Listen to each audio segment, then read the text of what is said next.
በህዝቡ ላይ እየደረሰ ያለው ግፍና መከራ እንዲያበቃ ሁለንተናዊ ትግል ማድረግ እንደሚገባ በብልጽግና ፓርቲ የአማራ ክልል ቅርንጫፍ ጽህፈት ቤት ኃላፊ ይርጋ ሲሳይ አሳሰቡ። ዘላቂ ሰላምና ልማትን ማምጣት በሚቻልባቸው ሁኔታዎች ዙሪያ ከሀብሮ ወረዳና ከመርሳ ከተማ የሃይማኖት አባቶች፣ የሀገር ሽማግሌዎችና ልዩ ልዩ የህብረተሰብ ክፍሎች ጋር ምክክር ተካሂዷል። ደጀን አምባቸውን የተከታተለው የክልሉ ህዝብ በታሪካዊ ጠላቶች አጀንዳ አቀባይነትና ከራሱ አብራክ በፈለቁ ልጆች መከራና ግፍን ተቀብሏል ይላሉ ተሳታፊዎቹ። ፋኖ አደረጃጀት ውስጥ ላለፉት 2 ዓመታት አንድን ኮር ካዋለዱት አመራሮች ውስጥ አንዱ ነኝ።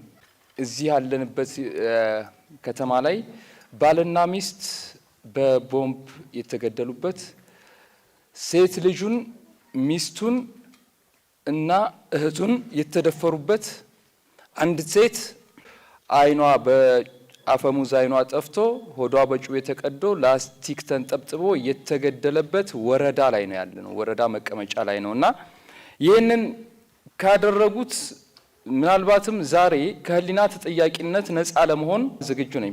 ከምንም በላይ ታየ እንግዲህ ይሄ ጦርነት ማለት ነው። ሲታይ ውጤቱ ምንድነው የሆነው? ደም ከመፍሰስ ውጭ ከመሞት ውጭ የመጣ ነገር ለውጥ የለም። ያለቀውም አማራ ህዝባችን ነው። ነገ የሚተካው ወጣታችን አለቀ። አገርን ማን ይረከበው?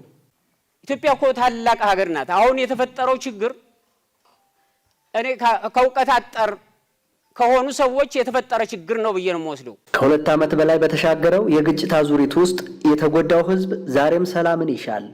የእምነት አባቶቹንና የሀገር ሽማግሌዎቹን የእርቅና የይቅርታ እጆችም ናፍቋል።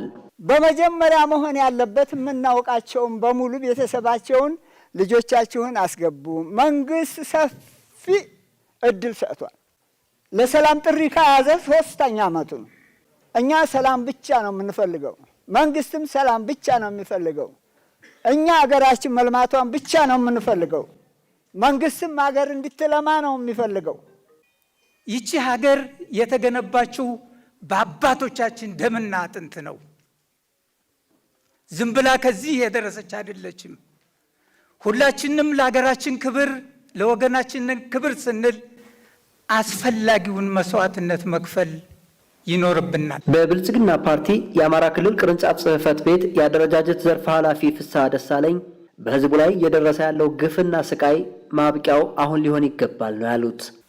የግፍ ጽዋው ሊበቃል ይገባል። ህዝባችን ላይ እየወረደ ያለው ስቃይ ግፍ በቃ ልንለው ይገባል፣ ሊበቃ ይገባል። ምንም ምክንያት እናበጅለትም። ይህ ኃይል መነሻው መዳረሻው የህዝብን ስቃይ ማብዛት ብቻ ነው። ይህን ደግሞ በተግባር እያየ ነው። የሀገርን ክብር የህዝብን ክብር ማዋረድ ነው።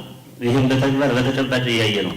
የዚህ ሁሉ መነሻ ደግሞ የኢትዮጵያ ታሪካዊ ጠላቶች ሐሳብ ነው እየተተገበረ ያለው። በብልጽግና ፓርቲ የአማራ ክልል ቅርንጫፍ ጽህፈት ቤት ኃላፊ አቶ ይርጋ ሲሳይ በበኩላቸው የሃይማኖት አባቶች፣ የሀገር ሽማግሌዎችና ህዝቡ ተባብሮ የክልሉ ሰላም እንዲመለስ ቤተሰባዊ ትግል እንዲደረግ ጥሪ አቅርበዋል።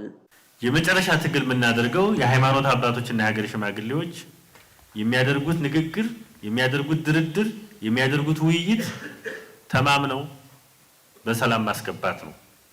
አንዱ ይሄን ማድረግ አለብን። ሁለተኛው የመንግስት ሰራተኛው፣ አመራሩ፣ የጸጥታ መዋቅሩ በአንድም በሌላም የነዚህ ልጆች ቤተሰብ ነው። የመጨረሻ ቤተሰባዊ ትግል ተደርጎ በቀጥታም ይሁን በተዘዋዋሪ ንግግርና ውይይት ተደርጎ እናንተ የመንግስት ሰራተኞች፣ አመራሮች፣ የጸጥታ መዋቅር አካላት ወደ ጫካ የወጡትን ቤተሰቦቻችሁን ማምጣት የግድ ስለሚል ትልቁ ተልዕኮ የተሰጣችሁ ለእናንተ ነው።